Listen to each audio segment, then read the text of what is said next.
Котаракът в чизми. Шарл Перо. Живял някога един воденичар. Той си имал 3 синове. Като починал, им завещал една воденица, едно магаре и един котарак. Воденицата мелела жито, магарето носело чували с брашно, а котаракът ловял мишки. Седнали 3 братя и си поделили наследството. На най-големия се полагала воденицата, на по-малкия се паднало магарето, а на най-малкия, за него не останало нищо друго, освен котарака. Клетият момък се разсърдил и рекал: че за какво ми е тоя котарак? С него не мога да си вадя хляба. Ще го удера и ще си ушия ръкавици. Но не бил прав. Котаракът се оказал много умен и заговорил с човешки глас: не тъгувай, господарю. Скоро ми поръчи едни лачени чизми при обущаря. Дай ми едно празно чувалче и почакай да видиш какво ще стане. Послушал го най-малкият брат и изпълнил за ръките му. Като нахлузил новите чизми, котаракът потропал с крачета и хукнал в гората. Там уловил 2 едри заека, но не ги изял, а ги напъхал в чувалчето и ги отнесал право в двореца. Почукал на портите му и отишъл при краля.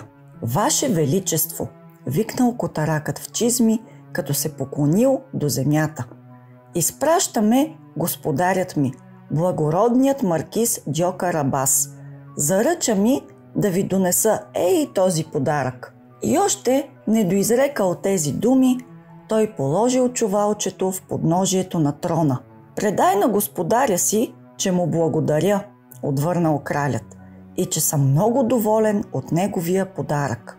Изминали няколко дни. Една сутрин котаракът в чизми излязал на полето и хванал 2 тлъсти яребици, но и тях не изял.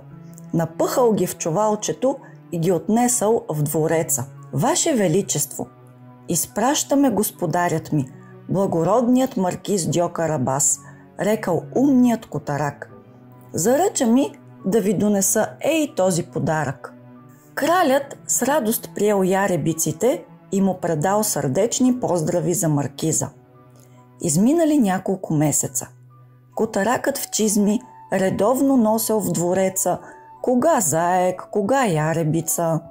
Скоро целият двор заговорил за него. Всички гадаели, що за човек е този таинствен маркиз. Богат ли е или беден, стар ли е или млад, хубав ли е или грозен. Накрая кралят не издържал и заявил, че отива да посети замъка на маркиз Дьокар Абас. Дори наредил на котарака в чизми да изтича напред и да съобщи на господаря си радостната новина. Едва тогава животното разказало всичко на своя беден стопанин. А той, разбира се, здравата се изплашил. Ах ти, пакостнико, развикал се клетият момък. Какви си ги надробил? Къде ще седя на сега? Разчитай на мен, успокоил го котаракът. Само трябва да правиш каквото ти кажа.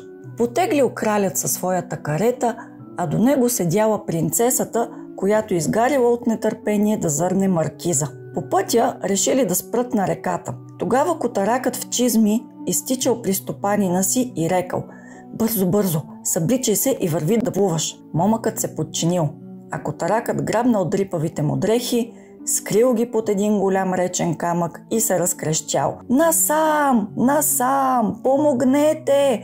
Маркиз Дьокар Абас се дави! Чул го кралят и веднага изпратил слугите си да спасяват маркиза. А докато те го измъквали от водата, котаракът в чизми разказал на всички как господарят му бил нападнат от свирепи бандити, които задигнали дрехите му. Кралят незабавно заповядал да донесат на благородника най-гиздавата премяна. Облякал я мелникчарският син и сам се очудил колко е хубав. Принцесата също много го харесала и го поканила да се повози в кралската карета. Тогава котаракът в чизми хукнал напред да ги изпревари. По пътя видял едни селяни да косят сено на ливадата. Добри хора, извикал той, ако не кажете, че тая ливада е на маркиз Дьокар Абас, лошо ви се пише. В този миг пристигнала каретата. Чия е тази ливада? Поинтересувал се кралят. На маркиз Дьокар Абас, отговорили селяните. Кралят много се възхитил, че маркизът има такава хубава ливада. А котаракът тичал летичал и видял едни дървари да секат съчки в гората. Добри хора, извикал той, ако не речете, че тая гора е на маркиз Дьокар Абас, лошо ви се пише. Настигнала го каретата и кралят попитал чия е гората. На маркиз Дьокар Абас, отговорили селяните. Негови са оказали и полята, и градините, и всички имоти в околността. Кралят не можел да се начуди. В цялата му държава нямало по-имотен човек. Ето, че котаракът стигнал до вратите на един прекрасен замък, в който живеел зъл магьосник. Посрещнал го магьосникът и го попитал защо е дошъл. Ваше благородие, исках лично да се уверя колко сте страшен, отвърнал котаракът. Хората разправят такива небивалици за вас. Казват, че можете да се превръщате в разни животни. Например, в лъв. Мога, изревал магьосникът и се превърнал в лъв. Котаракът подскочил от страх и се покатерил чак на корниза. Освен това казват, викнал той отгоре, че можете да се превръщате и в съвсем малки животинки. Например в мишка. Ей, това вече не го вярвам. О, така ли? Обидил се магьосникът и тутък си се превърнал в мишка. А котаракът в чизми това е чакал. Нахвърлил се върху мишката и я изял.